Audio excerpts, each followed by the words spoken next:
De tjustere wolkenjood konden de jongeren van Jesterbierum net zien houden om een gigantische glietsbaan te maken van de Sedikauer. Komt ie al, tegenop, Arjen, dekking! Het begon met een YouTube-filmpje van een zelfsbouwde glietsbaan in Amerika. En doet toch de jeugd in Jesterbierum, dat ken wie ik, maar dan beter. Nou, ik het harder aan bij hun. Ja? Ja, want dit is volle stijler. 3, 2, 1!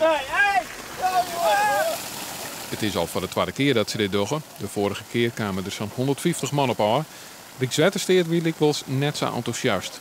En toen zeiden ze wel van, nou ja, je hebt die. Het is hartstikke mooi, je hebt netjes opruimen. Nou, we schutteren de vingers. Maar dat me net bij, dus dan heb ik het niet gebeuren laten. Maar dan kwamen er zo volle vragen van mensen rondom het dorp.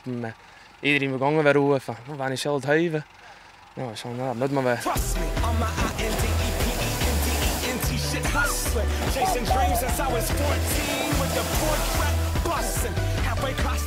Je moet je hand nergens van inzetten en dat gaat zo. Dan moet je het aan het klauwen en dan moet je waar ik net in zetten. Nee. Dat maakt het niks meer doen.